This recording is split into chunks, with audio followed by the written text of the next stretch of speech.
Now, I would like to move forward how the FEA is going to play a big role in crashworthiness that I would be discussing. Now, what happens when you design a particular automobile to come into the road? That but full development cycle would be around 3 to 5 years. So each automobile, each new car that is going to come, that has to go through crash tests nowadays because of the mandatory safety standards. So what happens if you want, if any automobile OEM want to come up with a new car, they obviously would be wanting their cars to be safe as per the standards. So what they will do, they have to go through n number of crash tests. For example, you can say that around 100 crash tests an automobile company has to perform with different iterations so that they can find out the exact performance of their structure, because they would be changing their structure as per the requirement. Let's say if I find out that my structure particular portion is not been working well, so what I will do, my crash box is not working well, so what I will do, I will send the results to the design engineer has to study that and incorporate some other features. Similarly, again they would be sending us the design, the same thing will you will be doing it again. So all these around 100 crash tests you have to perform. Let's say if you have to perform 100 crash tests in practical prototype form, so you know that prototype of a crash test is very costly compared to, because if you want to use that car crash, that once a car has gone for a crash, it is not going to be used again.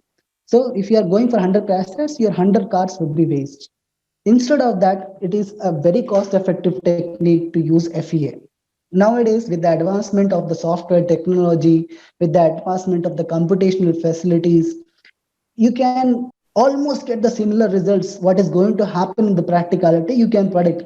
See, if you are having the knowledge how the structure is going to behave, if you know the basics of the structure, you can predict, and then you can see that obviously what how the FEA results is it coming as per your requirement, and how whether you can whether the features will be applicable or not. Different standards are there for even FEA results. So now FEA will be playing a big role. Now here what you can see that there are two cars, one SUV is colliding with a sedan. The same thing is being obtained using FEA. This is the practical physical crash test that has happened. The same values or the same mode of deformation. See here, the mode of deformation, whatever may be the mode of deformation, the same mode of deformation you can get it from here. So approximately the same values of the parameters that would be there. For example, what is the energy that has been transferred to the occupant, all those values you can get approximately same as compared to that of the practical physical test. So once you so this is the way how FEA works. Now here also you can see there are two different pillars, A pillar and B pillar. Now the mode of deformation of A pillar and B pillar is almost similar or almost exact to the mode of deformation that you got through the FEA. So the analysis of this particular results, you can compare that with the physical test. Fine. So this is how FEA is going to support the automotive OEMs in saving their money, so that they don't have to perform hundreds of crash tests. Now they can perform different iterations. Once they have get the standard FEA model, they can perform different iterations. Then based on the iterations, they can give the results to the design engineers. Design engineers can again improve the results. You can again perform the crash tests. So it's a very lengthy process, but a lot of money can be saved on this particular thing. Now, how a FEA actually works, you have to get the model. Now, the model will be validated. Now, this all things, you can see that this all modes of deformation and all those things will be used for validating your structure, validating the FEA.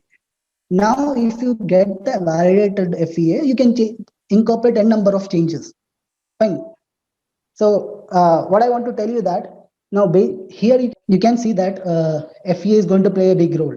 Now in future, in further slides, I would be even showing you how FEA is playing a big role in different ways. And here you can see that, let's say if I take a physical crash test, fine, a physical crash test, if it is going to happen, you would be able to see the modes of failure only after the crash test that has happened. And you will not be able to see how the structure has been disturbed in a progress, whether it has disturbed in a progress, it has deformed in a progressive way, or whether it has deformed in some other modes.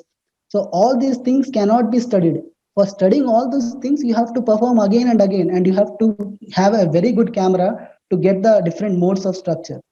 While in FEA, you can get it easily. So these all things you would be studying with the help of FEA. Now, crashworthiness criteria. Now, the crashworthiness criteria is nothing, as you know that, and with the NCAP, different standards are there. Different standards means different values of forces that or the energy that are exhibited to the occupants or that would be absorbed by the structure. All those things will be there. But still, you need to have a basic idea of how crashworthiness is going to be evaluated. For that, we are requiring different forms. What are the different terms that are there that we'll be studying? Now, whenever a crash test is being performed on a structure, you would be getting a load deformation curve. A load deformation curve is nothing. You may be knowing about the tensile test that will be done by the people. So how the tensile test will be done? They will be pulling it from two different slides for a material, and you would be getting a force displacement curve. The same curve you would be getting here also, but the phenomena is different, obviously. Load versus deformation curve. And based on that curve, you would be performing different, you would be coming out with different terminologies. For example, first is the energy absorption. Energy absorption is nothing but the area under the curve. Fine. So how much the value of energy that a structure can absorb, it would be obtained from the area under the curve. So here you can see 0 to h, FHDH. Fine. So let's say if it would have been a straight curve, linear curve, it would have been a rectangular area and you can calculate that easily. But here it is not a simple curve. So you have to calculate using integration. Now, the two other parameters are mean crushing force and peak force. Peak force is nothing, the peak value of the force that is obtained during this test. And mean crushing force is the mean value of the full curves. Now, what happens? For a good energy absorber, you need to have a difference between peak force and mean crushing force to be less. And here you can see that I have quoted also that difference of PF and MCF should be less. So this values has to be less for the structure to perform well. Now, if this particular curve, force displacement curve is very uneven, so what happens? There is a very different, let's say this has gone down to here, then the mean crushing force will come down and peak force will be here only. So the value will vary. So you cannot say that, you can say, let's say this is, you would be getting the same curve, but it is ending out of somewhere around 2. So MCF value would be reducing. So you can say that the curve A, which is having an MCF value around 6, is performing much better as compared to a curve B, which would be having an MCF value of around 4. Fine. Similarly, crash load efficiency. That's how the term crash load efficiency came into existence. Now, obviously, it is the ratio of mean crushing force to that of the peak force. Now, how much the value? It should be having higher crash load efficiency, because how much you are getting the values closer, the value is going to increase. Fine. If both of them are same, then the value would be 1. So that's how. So 100% efficient structure would be there.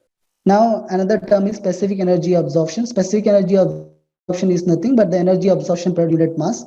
So obviously, in terms of automobile, mass plays or weight plays a very important role. You know why? Because how much the weight is going to increase, the fuel efficiency is going to reduce. So the fuel efficiency in Indian market, it plays a big role. So that's how these things work. Fine. If you are going for a crashworthiness criteria, it may not collide, says it may not work out for the fuel efficient people. Fine. So, but the safety of the occupants plays a very important role. That's why you need to have a good energy observing structure, and that's why crashworthiness is important. Now, because of the new car assessment programs that has been taken into existence, so that's what I told you. For a good energy absorber, smooth force displacement graphs, higher crash load efficiency, and the difference of PF and MCF should be less. Now, I would be talking about different structures that you would be using in an automotive crash box. Now, what happens is a crash box would be combined of different structures. Now, basically, the structure that is being used will be a tubular structure. Now, tubular structure, you can go for different shapes, square, circle, hexagon, or frustra.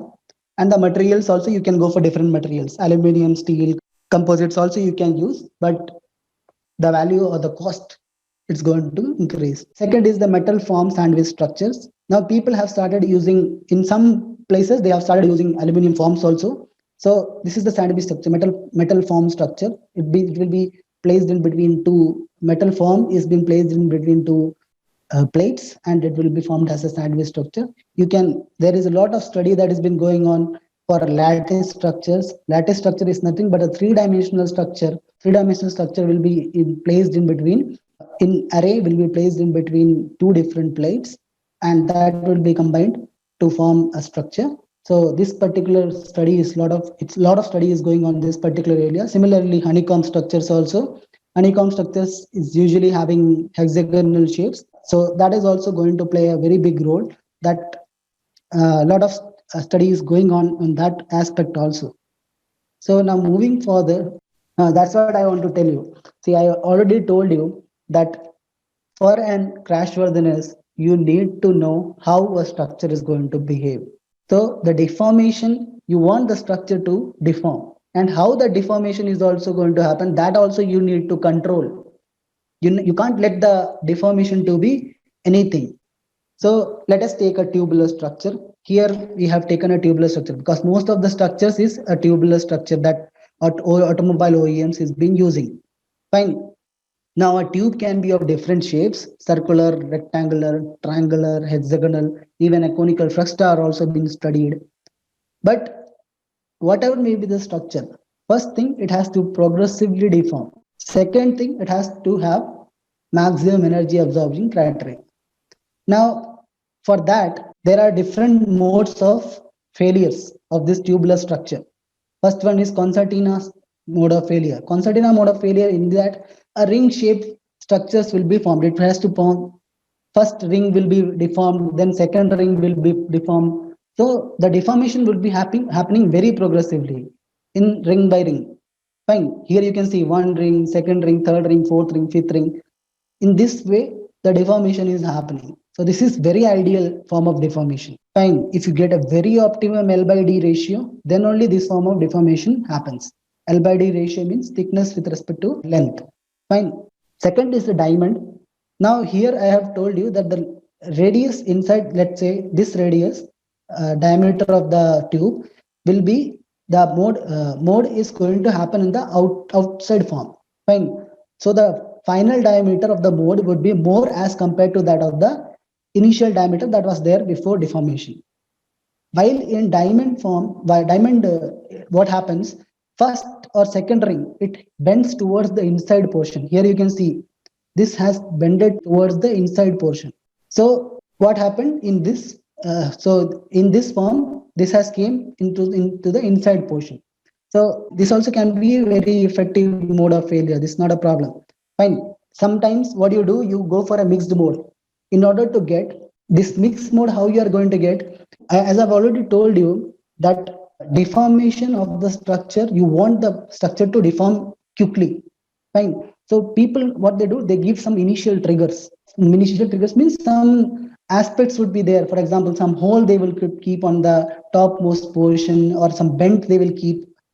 Means a circular shape would be there, it would be bended in some portion, so that the structure, once the load gets into in that particular structure, it crumbles.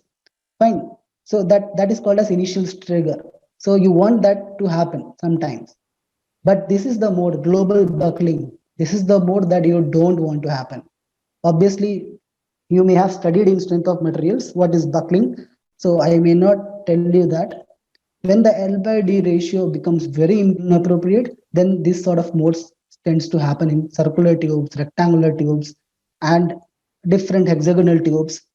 This type of modes has to be, should not happen. So this is where FEM comes into existence. You can study n number of L by D ratio, come up with an optimum diameter and thickness and length, so that you can get mixed form of, or a concertina mode. Fine. And you can avoid this global buckling mode. And then you can combine that particular structure into your automobile structure, crash box. so that you would be knowing that obviously this is not going to happen. This particular mode is not going to happen. Now people have also come up with some advanced tubular structures. For example, foam filled tubular structure. Here they have combining the effect of both the structure.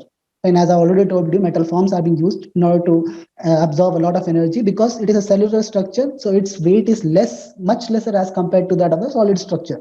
Fine. So here you can, these all are lightweight structures, but they are having very high energy absorption capacity as compared to that of the weight.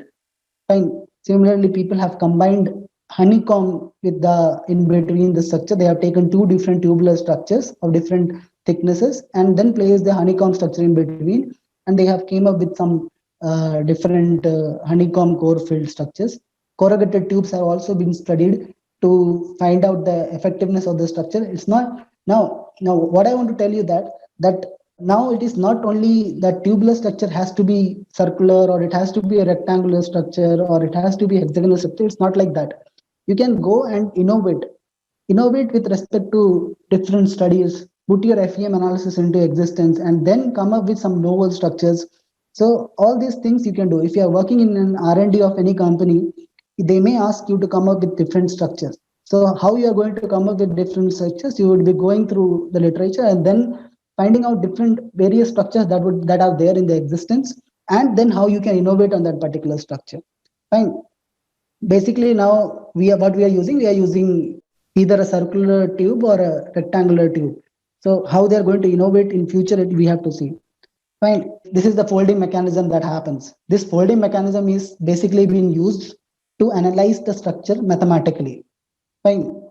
So one particular fold will be taken. This is the one particular fold, and then that what is the apex angle in between, and all those parameters will be studied, and then you can mathematically optimize the structure. What mathematically calculate the energy absorbing capacity of a particular structure. You can come out with the formula, and then you can study based upon that. That is how the formulas have came up by studying the folding mechanisms. Now that's what I want to tell you, that all these folding mechanisms you can study now you can study very easily with the help of FEM. Fine. Here I have taken an example of a Fresnel tube. I have taken an example of Fresnel tube because of certain parameter, because this tube performs much better than a normal tube, because here global buckling will not happen. So global buckling deformation will not happen. Fine. So that is already been avoided here. So now here you can see that modes of deformation of both the tubes are almost similar. Now what I can do, we can study this particular structure, get different values of L/D ratio, different values of angles. Even people have come up with different layered Fresnel tube. Here you can see there are two different Fresnel tubes that have been kept, and they have studied the modes of deformation. They have also found out that the layered Fresnel tube performs much better than a normal Fresnel tube. Obviously, there are two tubes in between, but the modes of deformations, they have controlled it and properly, so that you can get only some concertina or diamond mode of deformation. So that's how you can come up with your own ideas and get the things been done using FEA. Now I also want to discuss little bit about honeycomb structure. Honeycomb structures is also a novel structure that would be used in some forms in automotive area, but obviously the current constraint is the cost. It's light, it is very lightweight compared to the normal structure. Fine. How a honeycomb structure is beneficial because of its modes. Now, as I already told you, for tubular structure, there would be different modes. You have to control it with the help of L/D ratio. You have to control it with a lot of studies. Now, here what happens, because all the hexagons or they are being stacked together, there is only one mode possible.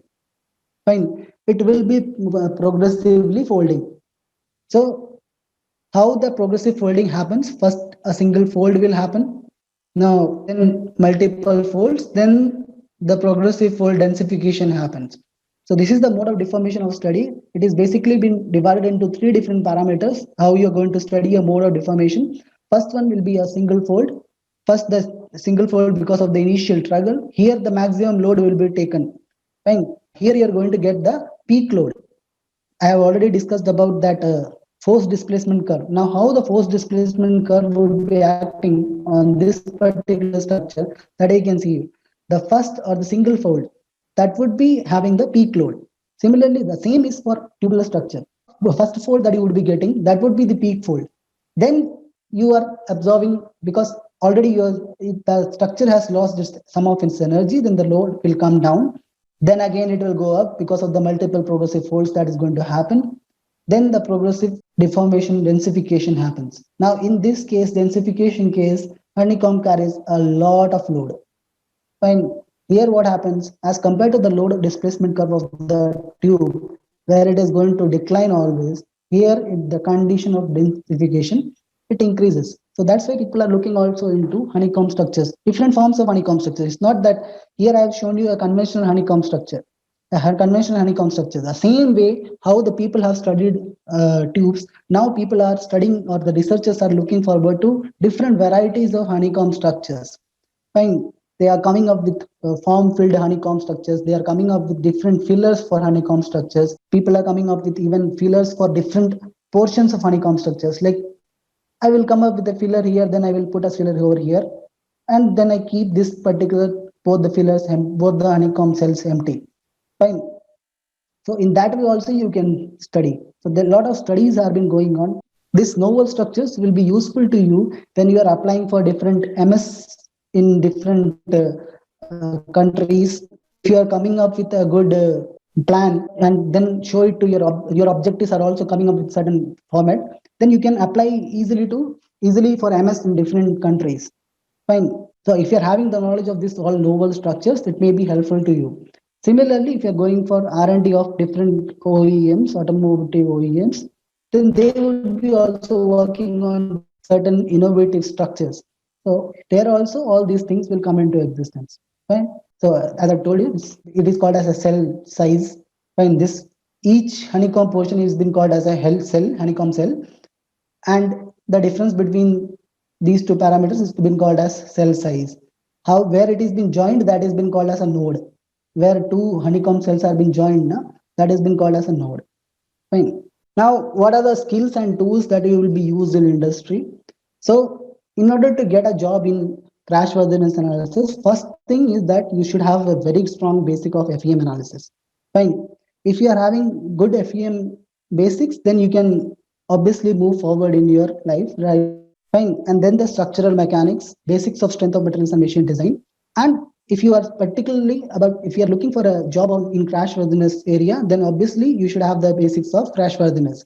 You should know that what are the parameters of crashworthiness that is going to affect, and accordingly we would be studying different parameters so that you can come up with something new. Fine. So basically, there are different tools that are being used. So we have to come up with the different tools. Knowledge of CAD modeling like CATIA, SolidWorks would be an addition. But the tools like HyperMesh or LS-DYNA or ANSA, you have to know about that. Radios as a solver. Fine. If you are having good hand over it, if you are having a good grip over that, then obviously to find out the job, it becomes much easier, because what is happening currently is we have already entered into a stage where FEM analysis is playing a very big role in crashworthiness. Fine. So if you are having a very good hand in the solvers and meshing, there are various aspects of crashworthiness where you can enter into. You can either enter into a pre-processing role. If you are very strong at meshing, then you can enter into a pre-processing role in different companies. Fine. If you are very good at mathematical crashworthiness, then you can even enter into. And if you are very good at the solvers, then obviously crashworthiness analysts are there, crash test engineers, so many crash test engineers and crash analysts post has been there. So these are the some of the opportunities that are currently available. See here, Simcon India, they require a crash analyst. Furacia, they require a crash analyst. TE Connectivity, FE analyst. Fine. Chivaro Technologies, Bangalore, they require a crash analyst. And there are so many openings currently in India that are available for all service-based industry. They are having so much requirement that you have to go for the means. If you are having a basic of these things, you can easily apply on this service-based industry and get into that. And further, there are you can always check on the automotive openings. These are very means big brand of automotive OEMs. Fine, all these big brands they require crash analyst. So if you are having basic idea of all these parameters, you can always be welcome. Always you will always be welcome there. Fine. These are the references. Thank you to all of you.